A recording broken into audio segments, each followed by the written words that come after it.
So the full sentence would be, where appropriate, apply zoning that would allow this within a quarter-mile of designated centers, corridors with frequent service transit, high-capacity transit stations, and within the inner ring around the central city.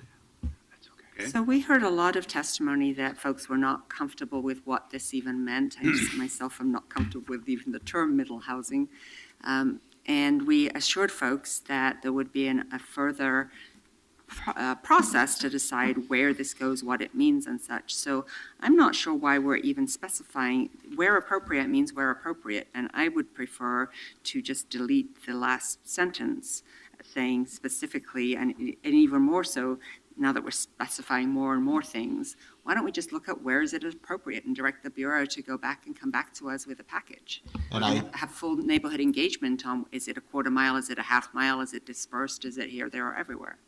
And I strongly disagree. I would like us to explore the appropriateness of this policy within those contexts. So I think it's important to indicate where we're going to be looking for appropriateness. We haven't necessarily had the public discussion on that since it wasn't raised earlier. Let me stir a couple more things into the mixture. One, the Planning and Sustainability Commission, and Chris Smith is here, has started discussing this subject extensively already. And also it's going to get, in effect, meshed with what we're doing in the residential infill project and the mixed-use zoning project.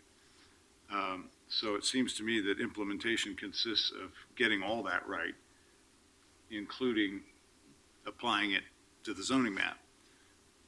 So I'm actually comfortable with Commissioner Novik's language because those other screens are going to determine how this actually works out in practice.